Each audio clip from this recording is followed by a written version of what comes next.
श्री शिव महापुराण की जय। बोलिए गजानंद भगवान गणेश की जय। पीछे के अध्याय में आप सभी भगवत प्रेमियों ने किस प्रकार से भगवान शंकर जी की सभी देवता स्तुति करते हैं। अब आगे की कथा में हम सभी भूतों और त्रिपुरों का क्या धर्म होता है, इसकी कथा हम श्रवण करने वाले हैं।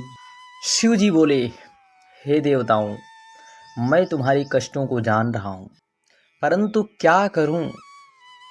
त्रिपुरों के स्वामी अभी तक पुण्यात्मा है, अर्थात उन्होंने अभी तक कोई पाप नहीं किया है।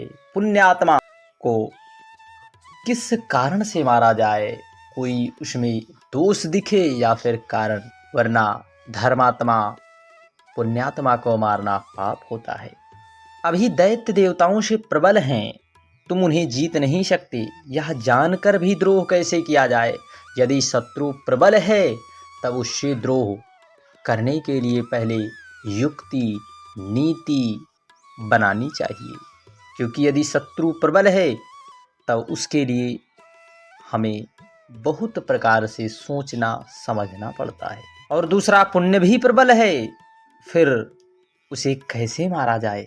फिर मित्र द्रोह तो और भी बड़ा पाप है। जब तक वे मेरे भक्त हैं मैं उन्हें कदापि नहीं मार सकता, क्योंकि यदि भगवान ही यदि भक्तों के भक्षक बन जाएं तो यह सृष्टि कैसे चलेगी।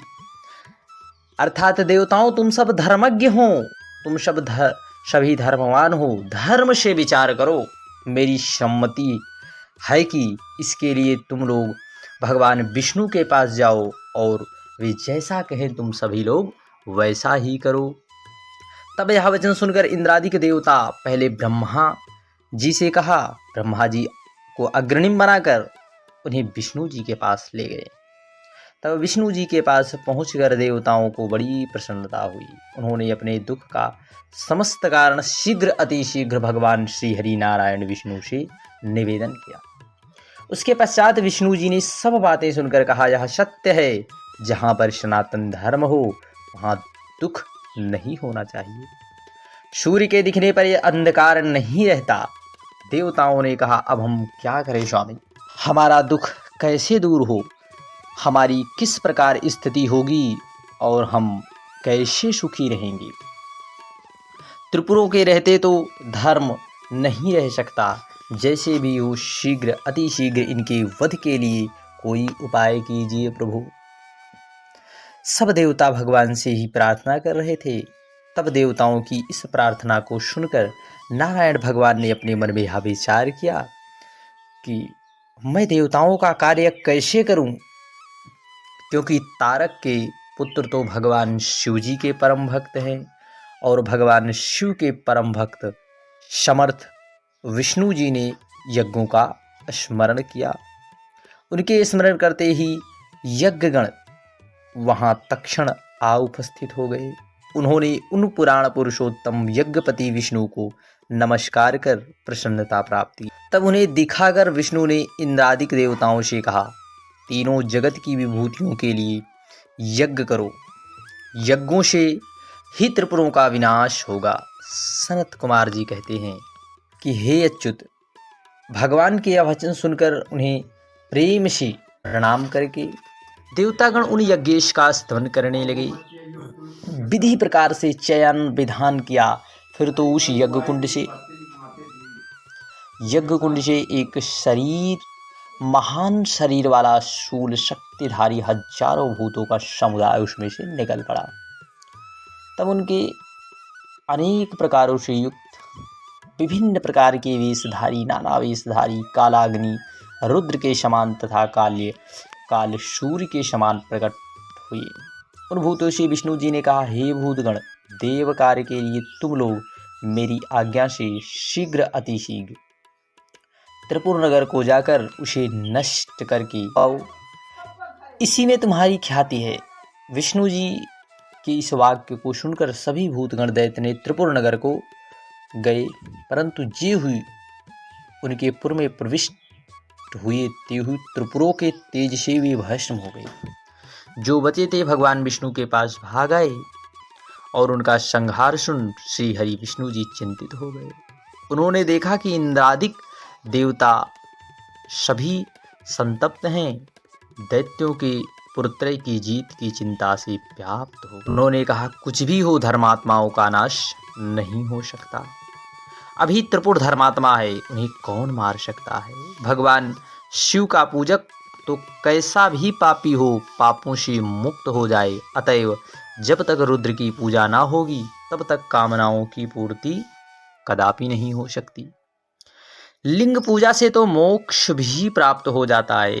वेद, धर्म और शिव पूजन ये दोनों नित्य कर्म जब तक हैं तब तक त्रिपुरों का नाश कदापि नहीं हो सकता।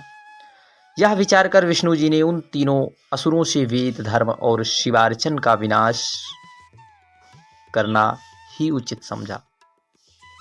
उन्होंने देवताओं से कहा, अब आप लोग अपने घर को जाइए, मैं यथासाथ आपकी सहायता करूंगा। नहीं होगा तो उन तीनों दैत्यों को रुद्र से विमुख करा उन्हें भस्म कर दूंगा।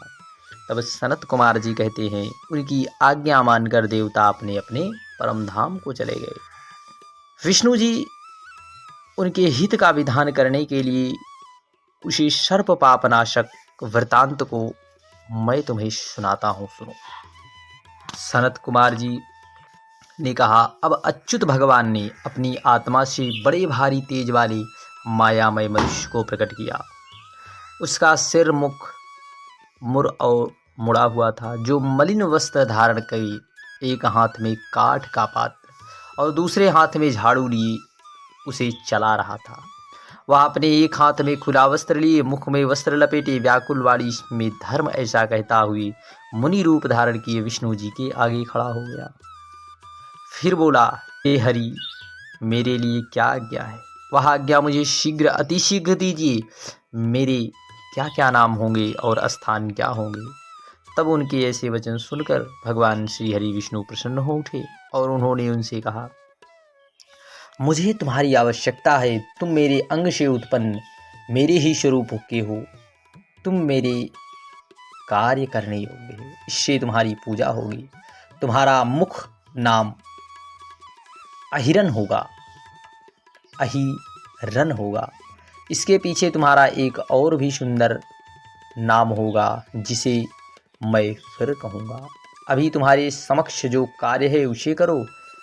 तुम बड़े मायावी हो, अतः तुम 16,000 श्लोकों वाले एक ऐसे शास्त्र का निर्माण करो जो वर्णाश्रम धर्म विवर्जित हो। इसमें अपभ्रंश शब्द तो भरे हों और कर्म विवाद भी वर्णित हो। इसके लिए मैं अपनी माया को तुम्हारे साथ कर यह सामर्थ्य देता हूँ कि तुम उसका निर्माण करो। परमात्मा विष्णु जी के इस प्रकार के वचन सुनकर उस मुंडी ने उन्हें प्रणाम किया और बोला, हे जनार्दन, मुझे क्या करना है? इसके लिए शीघ्र, अतिशीघ्र आज्ञा दे प्रभु। आपकी आज्ञा से मैं अवश्य कार्य को सफल करूँगा। ऐसा सुनकर विष्णु जी ने उस माया मय को वह शास्त्र पढ़ा दिया जिसमें स्वर्ग नरक यही और अन्य कहीं नहीं है।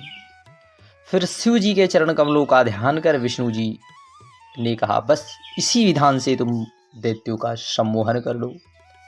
तुम उन्हें पास जाकर यही शास्त्र पढ़ाओ, तुम्हें कोई दोष ना लगेगा। तुम्हारे इस प्रकार करने से त्रिपुरों में तमोगुण का प्रकाशन होगा जिससे वे नष्ट हो जाएंगे।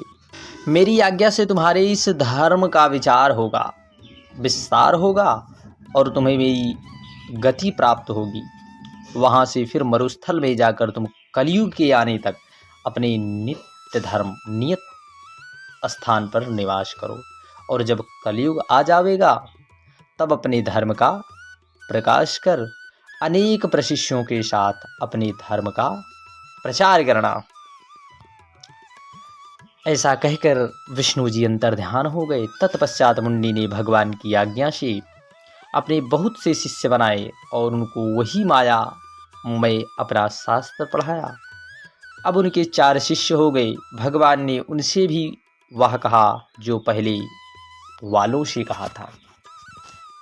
शिवाज्ञा से वे अपने गुरु के समान ही मलिन वस्त्र धारण कर अल्पभाषी बन उनका लाभ रूपी तत्व लेने गए।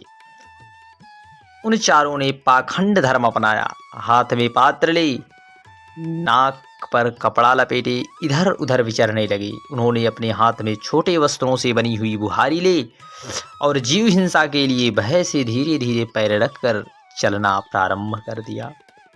भगवान ने प्रकट कर उन्हें उनके गुरु के हवाले किया।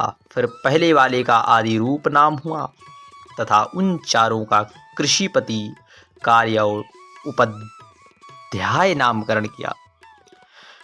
फिर यह भी कह दिया, अब से तुम सर्वदा मेरे अहिरन नाम शुभ और शत्रुनाशक नाम को ध्यान में रखना। तब सनत कुमार जी कहते हैं, इसके पश्चात उन मायावियों ने प्रणाम कर शिष्यों सहित शीघ्र ही त्रिपुर नगर को प्रस्थान किया।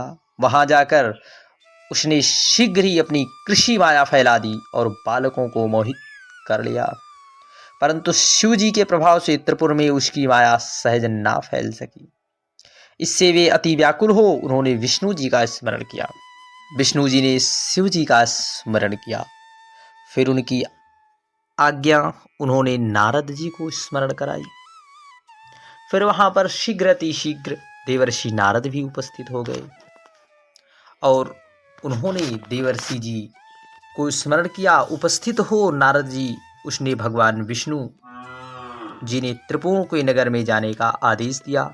तुम इस ऋषि शिष्य सहित वहां जाकर वहां के निवासियों को मोहित कर देव कार्य को सफल बनाओ। तब नारद जी त्रिपुरों के नगर को गए। मायावियों के गुरु उस ऋषि से मिले। उन्होंने उस मायावी से दीक्षा ली। फिर क्षेम प्रश्न करते हुए त्रिपुरपति से मिले। राजा से ययातियों की धर्म परायणता और वेद विद्या की संपन्नता कहकर उनकी प्रशंसा की और कहा, यह धर्म सबसे उत्तम है, इसी से मैं तुम्हें दीक्षित हुआ हूँ। यदि तुम्हारी इच्छा हो तो तुम भी इससे दीक्षित हो जाओ। यह सुनकर त्रिपुराधीश को बड़ा आश्चर्य हुआ, परंतु मोहित हो वह उस मुंडी से दीक्षित हो गया। उसने उसे अपना गुरु बनाया। यह देखकर सभी त्रिपुरवासी उससे दीक्षित हो सारा त्रिपुर उस मायावी के शिष्यों से अपूर्ण हो गया। बोलिए श्री शिव महापुराण की जय। आगे के अध्याय में नास्तिक मत से त्रिपुर का सम्मोहन की